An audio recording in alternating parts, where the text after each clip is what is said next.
नमस्कार दोस्तों, स्वागत है आप सबका अपने यूट्यूब चैनल बीटेक पर। ये वीडियो आप सभी के लिए इतना अच्छा साबित होने वाला है। अगर आप हाई स्कूल पास हैं और किसी सरकारी नौकरी की तैयारी में लगे हैं तो ये वीडियो आपको पूरा देखना है। और इस भर्ती में आपके लिए जानते हो सबसे ख़ास बात क्या है? बस लिखित परीक्षा में 20 सवाल होंगे। 20 क्वेश्चन में आप लोगों को मैक्सिमम 10 क्वेश्चन करना है, मतलब सही। इतने में ही आप क्वालिफाई हो जाएंगे और समझो आपकी नौकरी पक्की है। तो जो भी भाई लोग हाई स्कूल पास हैं और सरकारी नौकरी की तैयारी में लगे हैं उन लोगों को वीडियो पूरा देखना है। सोचिए अगर पेपर सिर्फ 20 क्वेश्चन का हो और वो 20 नंबर होंगे, जितने लोग इसमें 10 या 12 नंबर लाएंगे उनका लगभग सिलेक्शन पक्का है। तो ये जो 20 क्वेश्चन होंगे किस सब्जेक्ट से होंगे ये भी बात करेंगे। और जैसा कि हमने पहले ही बताया कि हाई स्कूल पास हैं तो इस वीडियो को पूरा देखें। तो योग्यता इसमें हाई स्कूल पास रखी गई है, एज क्या रखी गई है और ये सैलरी कितनी मिलेगी। दोस्तों सैलरी कितनी मिलेगी ये भी देखेंगे, कब से कब तक अप्लाई करना है, किस पोस्ट पर ये भर्ती निकाली गई है और पदों की संख्या क्या है, ये सब कुछ अच्छे से समझेंगे। तो जो भी भाई लोग हाई स्कूल पास हैं उन लोगों को वीडियो पूरा देखना है, स्किप नहीं करना है, ध्यान से समझना है कैसे अप्लाई करना है, क्या क्या डॉक्यूमेंट्स लगेंगे। संपूर्ण जानकारी आपको इसी वीडियो में मिलने वाली है। और सबसे ज़रूरी बात दोस्तों देखिए, सभी परीक्षाएं जितनी भी कंपटीशन का एग्ज़ाम होता है उनमें ऐसी कोई परीक्षा नहीं है कि 20 ही सवाल आए हैं। और इस जो भर्ती के बारे में हम बात करेंगे इसमें देखिए 20 क्वेश्चन आएंगे। तो ये सबसे अच्छी बात है आप सबके लिए।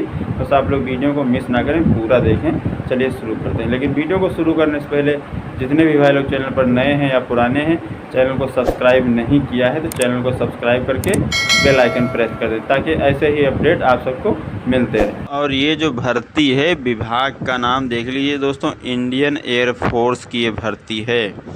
और सबसे ज़रूरी बात, हाई स्कूल पास हैं तो ये वीडियो मिस नहीं करना है। लिखित परीक्षा आपकी सिर्फ 20 नंबर की होगी और क्या क्या होगा ये आगे वीडियो में हम बात करेंगे। बस वीडियो को आप लोग ध्यान से देखेंगे।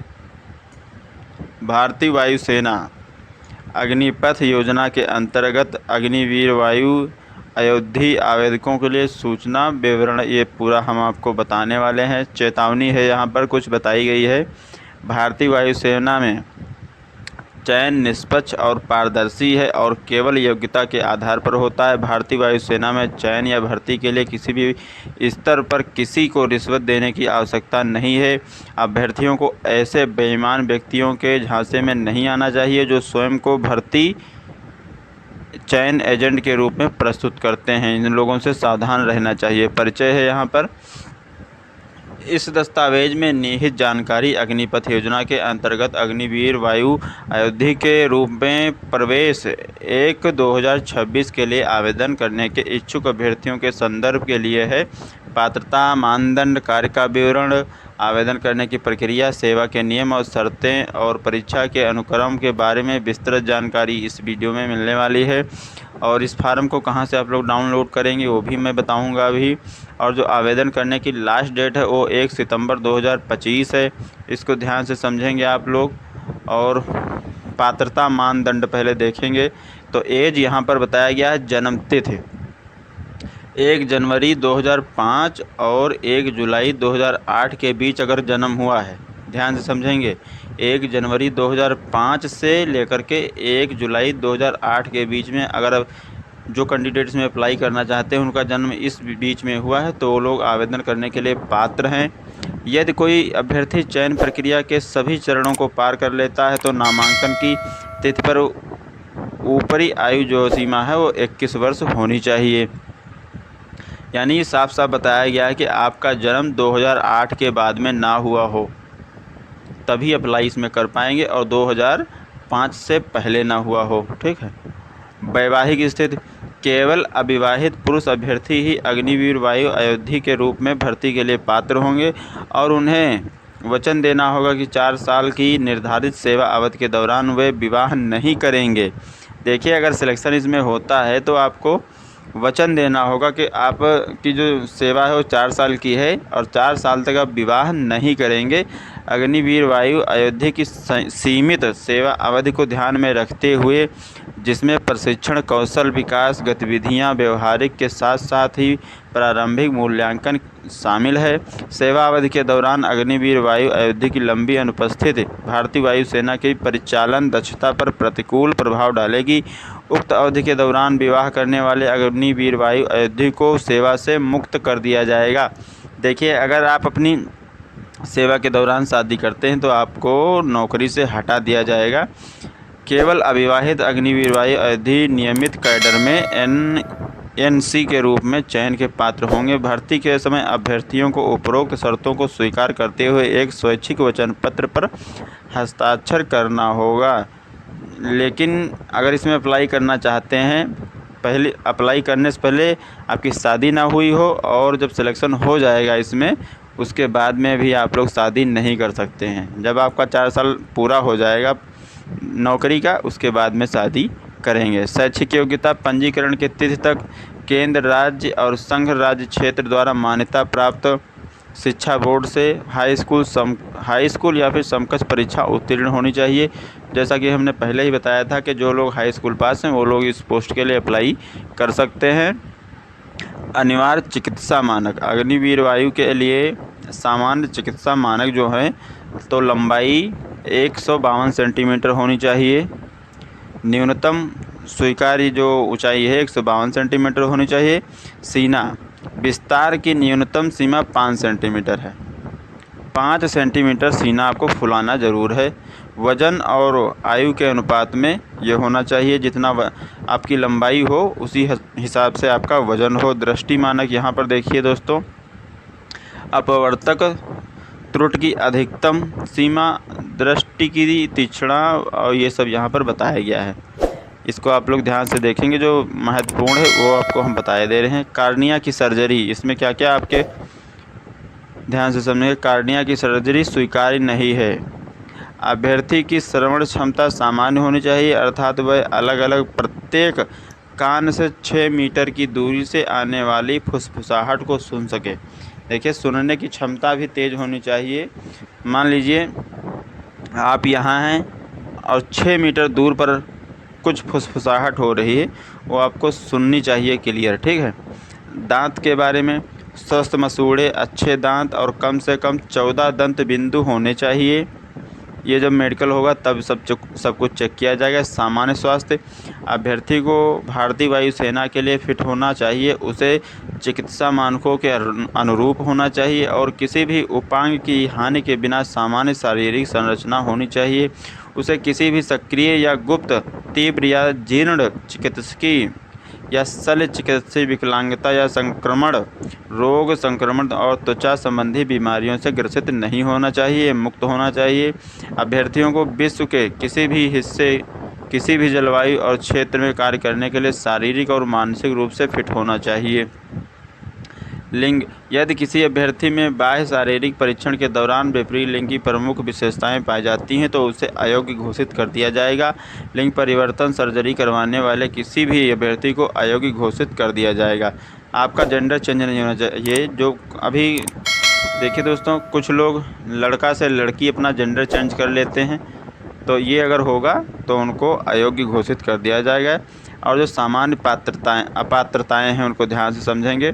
स्वापक औषधि और मन प्रभावी पदार्थ का प्रयोग, एनडीपीएस अधिनियम 1985 के अंतर्गत स्वापक औषधि और मन प्रभावी पदार्थ के प्रयोग का निषेध है और भारतीय वायुसेना में चयन के लिए एक निष्कासन मानदंड है। और जो अग्निवीर वायु अयोध्या भर्ती के बाद इस प्रकार की दवाओं और पदार्थों को रखने या संग्रह करने या वितरण या खाने का दोषी पाया जाता है तो भारतीय वायुसेना से निष्कासन सहित अनुशासनात्मक कार्रवाई के लिए जिम्मेदार होगा। भारतीय वायुसेना में शराब और नशीले पदार्थों के प्रति जीरो टॉलरेंस की नीति का अनुसरण किया जाता है। शरीर पर टैटू नहीं होना चाहिए। जो लोग गुदवा लेते हैं वो नहीं होना चाहिए, गुदना जिसको बोलते हैं। शरीर पर स्थायी टैटू की अनुमति नहीं है, हालांकि केवल बाह के अंदरूनी भाग जैसे कोहनी से कलाई तक हाथ के पिछले पृष्ठभाग, हथेली के पिछले भाग पर और जनजाति प्रथा व परंपरा के अनुसार बने टैटू पर विचार किया जाएगा। शरीर के किसी भी स्थान पर आपत्तिजनक, अश्लील, अभद्र, कामुक या नस्लवादी टैटू प्रतिबंधित है। तथापि टैटू को स्वीकार या अस्वीकार मानने का अधिकार चयन केंद्र के पास होगा। शरीर पर स्थायी टैटू गोदना वाले अभ्यर्थियों को परीक्षण के दूसरे चरण के दौरान टैटू के आकार और प्रकार के विवरण के साथ 2 पोस्ट कार्ड आकार के फ़ोटो पास और दूर से लिए गए जमा करना होगा। टैटू वेटू फिलहाल नहीं होना चाहिए, इतना मान लीजिए। केवल सिख अभ्यर्थियों को केस बढ़ाने और अथवा दाढ़ी व मूछ रखने की अनुमति होगी। जो सिख कैटेगरी के कैंडिडेट होंगे उन्हीं को दाढ़ी और मूछ रखने की अनुमति होगी। जिनका धर्म केस काटने अथवा दाढ़ी बनाने का निषेध करता है, तदनुसार वे सिख अभ्यर्थी जो बनाई गई नीतियों के अनुसार इन्हें रखने की इच्छा रखते हैं, उन्हें दाढ़ी और मूछ के साथ अपनी फ़ोटो देनी होगी। बाकी लोग इसमें दाढ़ी मूछ नहीं रख सकते हैं। कार्य का विवरण है यहाँ पर देखिए दोस्तों, 2 पद हैं, हाउस कीपिंग का और हॉस्पिटैलिटी स्ट्रीम का। इस स्ट्रीम में एक व्यक्ति से खाना पकाना, रसोई, देखिए अगर हॉस्पिटैलिटी के लिए आप लोग अप्लाई करेंगे तो क्या क्या काम रहेगा इसमें। इस स्ट्रीम में एक व्यक्ति से खाना पकाना, रसोई प्रबंधन, व्यंजनों की प्रस्तुति, रसोई में स्वच्छ और व्यवस्थित वातावरण का रखरखाव, भोजन और अन्य वस्तुओं का सुरक्षित भंडारण, क्रॉकरी, कटलरी, प्रशीतन आदि को संभालना, मेज कुर्सियां बिछाना और भोजन पानी आदि परोसने से संबंधित सभी कार्य करने की अपेक्षा की जाती है। इस पोस्ट के लिए अगर अप्लाई करेंगे तो ये सब काम करना रहेगा। और हाउस कीपिंग के लिए जो अप्लाई करेंगे तो इस स्ट्रीम में एक व्यक्ति से फर्श, सड़क, कमरे, बाथरूम, देखेंगे फर्श, सड़क, कमरे, बाथरूम, कमोड, मूत्रालय आदि की सफाई, झाड़ू बनाना, घास जो है खरपतवार उसको काटना, सही करना, ज़मीन समतल करना, गड्ढे खोदना, बगीचे में पानी देना, बर्तन कपड़े धोना, पानी भरना और ले जाना, कार्यालय उपकरण संभालना आदि से जुड़े सभी कार्य करने की अपेक्षा की जाती है। इसके अतिरिक्त व्यक्ति को बाल काटने, दाढ़ी बनाने, सिर की मालिश करने, कपड़े इस्त्री करने, चमड़े की वस्तुओं की सिलाई, सोल बनाने, चमड़े की वस्तुओं की मरम्मत, जूते पॉलिश करने, कपड़ों की कटिंग, सिलाई, बदलाव, डार्निंग और रिबन बैज आदि बनाने से जुड़े काम भी करने होंगे। ये रहेंगे हाउसकीपिंग के काम। ये दोस्तों हाउसकीपिंग के काम रहेंगे। और आगे बढ़ते हैं, देखते हैं अगला अपडेट क्या है। आवेदन करने की प्रक्रिया। आवेदन करने की जो प्रक्रिया है, अभ्यर्थी को इस साइट पर जाना है, वहाँ से इस फार्म को डाउनलोड कर लेना है और उसमें जो भी जानकारी मांगी जाए वो बिल्कुल सही से फिल करना है। जैसे आवेदन पत्र और अन्य प्रमाण पत्र डाउनलोड करने हैं। विधिवत भरा हुआ आवेदन पत्र और अन्य प्रमाण पत्र नीचे दिए गए पते में किसी भी पते पर सामान्य डाक द्वारा, और ये डाक द्वारा भेजना है, ऑनलाइन इसके लिए आवेदन नहीं होंगे और स्पीड पोस्ट ना ही कर सकेंगे और ना ही रजिस्ट्री करेंगे। सिर्फ और सिर्फ साधारण डाक से, सामान्य डाक से भेजना है। ड्राप बॉक्स में जमा किए जाने हेतु ड्राप बॉक्स में जमा किए जाने चाहिए ताकि रोज़गार समाचार अधिसूचना में दी गई अंतिम तिथि तक या उससे पहले पहुंच जाए। उपरोक्त वेबसाइट पोर्टल पर प्रस्तुत किए गए प्रारूप के अनुसार आवेदन न किए जाने पर उन्हें स्वीकार कर दिया जाएगा। नियत तिथि के बाद प्राप्त आवेदनों को स्वीकार नहीं किया जाएगा। एक से अधिक आवेदन जमा करने वाले अभ्यर्थियों की अभ्यर्थता सभी जगह अस्वीकार कर दी जाएगी। जानकारी दस्तावेजों के मामले में अधूरे आवेदनों को अस्वीकार कर दिया जाएगा। आवेदन निम्नलिखित में से किसी एक स्थान पर भेजे जाने चाहिए। अब ये हैं, जैसे बेंगलुरु हो गया, फिर बेंगलुरु हो गया। अगर आप लोग डाक से अपना आवेदन भेजना चाहते हैं तो ये वाला एड्रेस फिल करेंगे, वो जो लिफाफा होता है उस पर डाक टिकट लगा करके। अगर स्वयं जा कर के, और जो बॉक्स होता है वो बाहर, जैसे पोस्ट ऑफिस होगा उसके बाहर वो बॉक्स बने होते हैं, उसमें अगर स्वयं जा कर के डालना चाहेंगे, जमा करना चाहेंगे तो ये वाला जो एड्रेस है इस वाले पर जाना है आप लोगों को। तो इसी प्रकार से हर जगह से बताया गया है। बेंगलुरु में दोनों ही पद हैं, एक एक करके मैं बता देता हूँ। फिर नई दिल्ली है, नई दिल्ली है, नई दिल्ली है, नई दिल्ली है, गांधीनगर, जैसलमेर, लोढ़ी, उतरौली, ये सब यहाँ पर देख सकते हैं। कुछ नाम यहाँ पर बताए गए हैं। जहाँ से भी आप अप्लाई करना चाहते हैं वो यहाँ से देख सकते हैं और अप्लाई कर सकते हैं। फिर उसके बाद में देखिए दोस्तों, तिरुवनंतपुरम के बाद में है कानपुर, चंडीगढ़, पुणे। मैं देखिए दोस्तों उत्तर प्रदेश से हूँ, तो उत्तर प्रदेश के कुछ शहरों के नाम हैं, उनके मैं बताना चाहूँगा। प्रयागराज, कानपुर, उसके बाद में आगरा, बरेली, गोरखपुर, इलाहाबाद, बक्सी का तालाब, लखनऊ, फिर लखनऊ, वाराणसी, लखनऊ, उसके बाद में है देहरादून का है शायद, नैनीताल। इस प्रकार से आप लोग देख पाएंगे गोरखपुर, प्रयागराज, लेह, ये सब जगह इसमें बताई गई हैं जहाँ जहाँ से भर्ती निकाली गई है। तो जहाँ से भी आप अप्लाई करना चाहते हैं उसके लिए अप्लाई कर सकते हैं। अभी आगे हम फार्म भी इसका आपको दिखाएंगे, वो फार्म कैसा रहने वाला है, ये सब कुछ जानकारी आपको इसमें मिलने वाली है। अगर वीडियो अच्छा लग रहा है तो वीडियो को एक हाइप करके शेयर कर दें दोस्तों। आप लोग शेयर नहीं करते हैं बिल्कुल भी। आगे भी हम देखेंगे सैलरी इसमें कितनी मिलेगी। जब 4 साल का जो कार्यकाल है वो समाप्त हो जाएगा तो एक साथ आपको पैसा कितना मिलेगा ये भी ध्यान से समझना। यहाँ पर कौन कौन से दस्तावेज आपको फार्म के साथ में भेजना है। कक्षा 10 की जो अंक पत्र है उसका प्रमाण पत्र और अंक पत्र दोनों, पासपोर्ट आकार का नवीनतम रंगीन फ़ोटो, 6 महीने से पुराना ना हो, नया फ़ोटो हो 6 महीने से पहले का। और फ़ोटोग्राफ इस प्रकार लिया जाना चाहिए कि अभ्यर्थी अपने सीने के सामने एक काली स्लेट पकड़े हुए हो जिस पर उसका नाम और फ़ोटोग्राफ लेने की तारीख लिखी हो। इस प्रकार का फ़ोटो इसमें चाहिए। 18 वर्ष से कम आयु के अभ्यर्थियों के लिए माता पिता, कानूनी अभिभावक द्वारा सहमति प्रमाण पत्र आवश्यक है। यदि अभ्यर्थी की आयु 18 वर्ष से अधिक है तो उसे स्वयं सहमति प्रमाण पत्र पर हस्ताक्षर करना होगा। नियम और शर्तें यहाँ पर बताई गई हैं। अभी हम इसको सीधा स्क्रॉल करेंगे। पूरी जानकारी आपको नोटिफिकेशन से देख लेना है।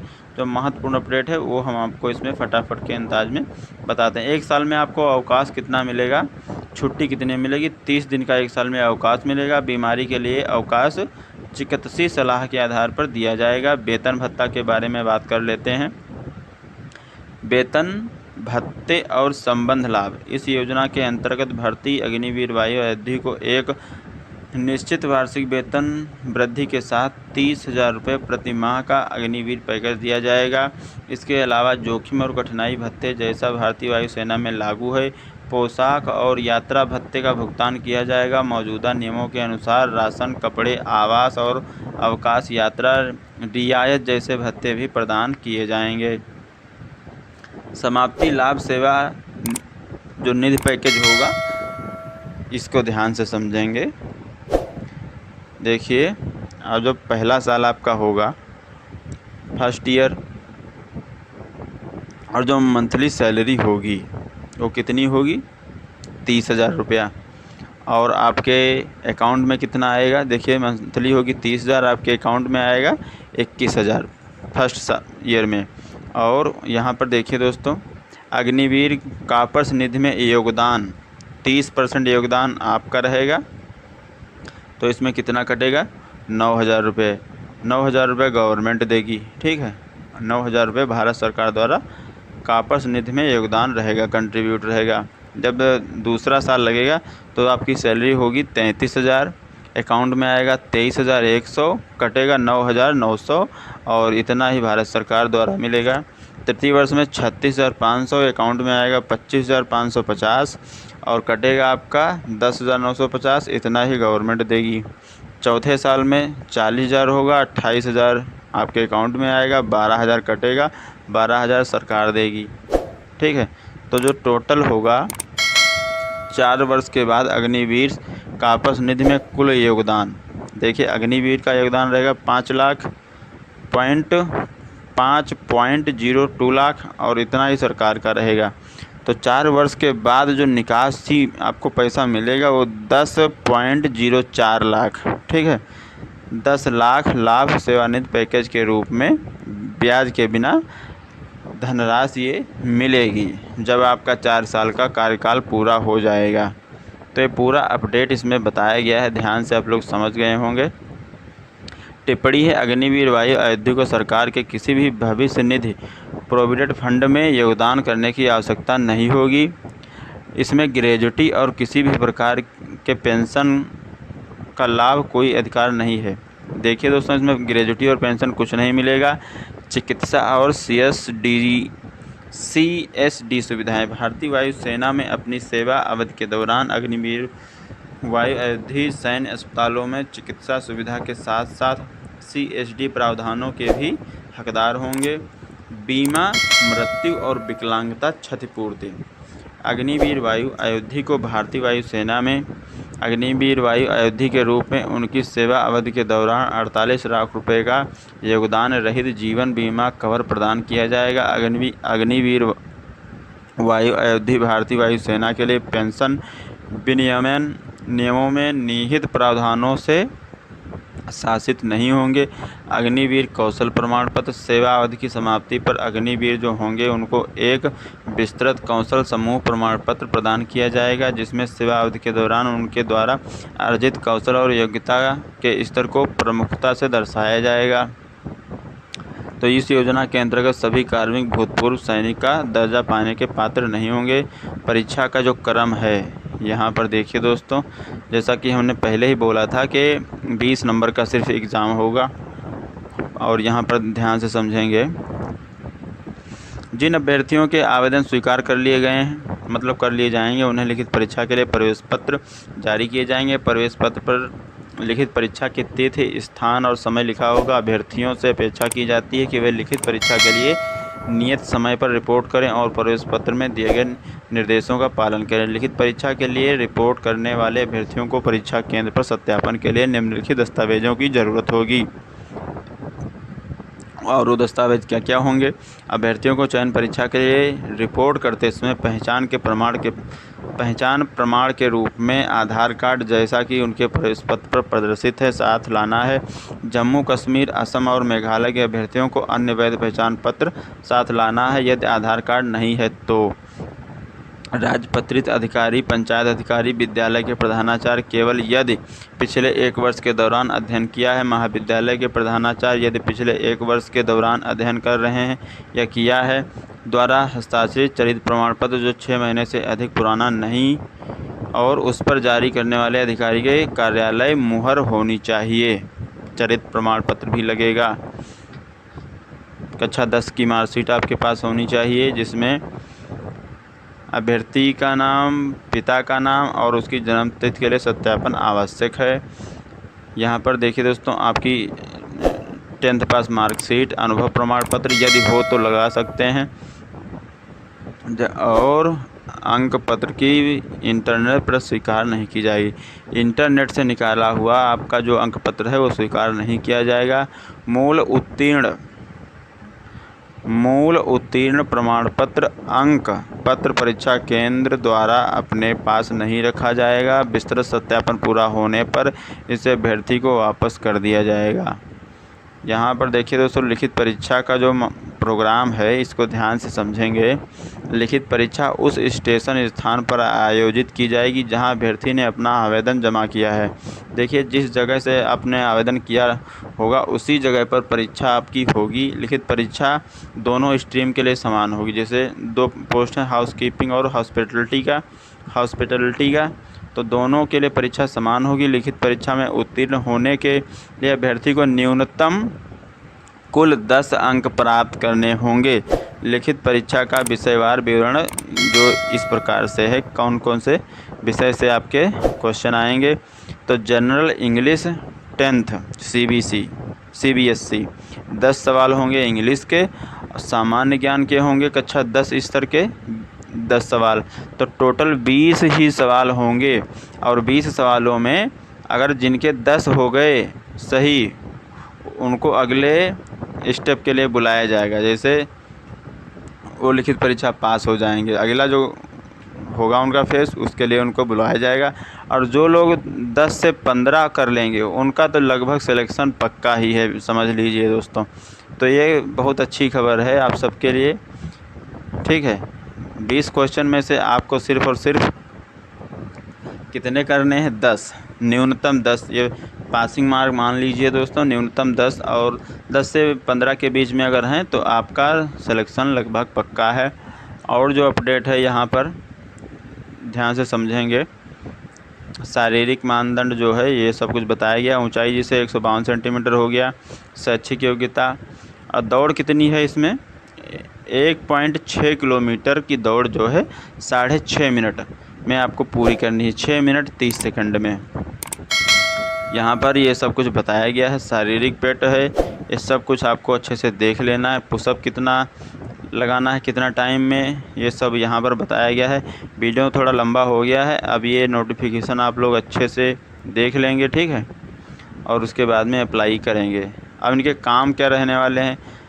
जो हॉस्पिटैलिटी के लोग हैं इसमें चयन होगा जिनका मांस, सब्जी, मछली काटने सहित खाना पकाने से जुड़े कार्यों के कौशल का प्रदर्शन, रसोई के उपकरणों को संभालना, व्यंजन तैयार करना और भोजन प्रस्तुत करना, ये इनका काम रहेगा। रसोई, भोजन कक्ष की सफाई और स्वच्छता संबंधी आवश्यकताओं का ज्ञान तथा उसे बनाए रखने की प्रवृत्ति, रुझान, भोजन, पानी, पेय पदार्थ परोसने के कौशल का प्रदर्शन, व्यक्तिगत स्वच्छता, अपनी भी जो व्यक्तिगत है साफ़ सफाई जैसे वो सब अच्छे से होना चाहिए। खाना पकाने के उपकरणों और रसोई में आग सुरक्षित सावधानियों का सामान्य ज्ञान होना चाहिए। और जो हाउसकीप हैं, फर्श, सड़कें बुहारने, बाथरूम, कमोड, मूत्रालय साफ़ करने की योग्यता का प्रदर्शन, घास काटने, बगीचे में पानी देने और गड्ढे खोदने की योग्यता, बर्तन धोने की योग्यता का प्रदर्शन, निम्नलिखित में से किसी एक कार्य की योग्यता का प्रदर्शन, कपड़े धोना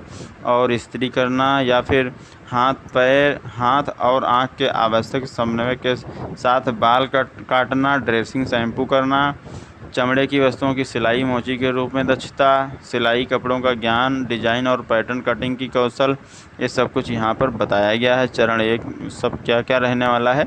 इसमें मेडिकल जांच होगी आपकी। देखिए जब मेडिकल होगा क्या क्या आपका टेस्ट लिया जाएगा, तो blood, haemogram, HB, TLC, DLC, platelets, urine, RIME, blood sugar, fasting व PP, serum cholesterol, RFT, serum urea, uric acid, ये सभी जांच आपकी की जाएगी जब आपका जो फाइनल होगा तब, ठीक है। तो ये सब पूरा अपडेट आपको अच्छे से समझ लेना है और उसके बाद में ही अप्लाई करना है। उम्मीद करता हूँ आप लोग अच्छे से समझ गए होंगे पूरा अपडेट। 1 सितंबर 2025 तक इसके आवेदन कर पाएंगे आप लोग। लास्ट डेट जो है 1 सितंबर तक।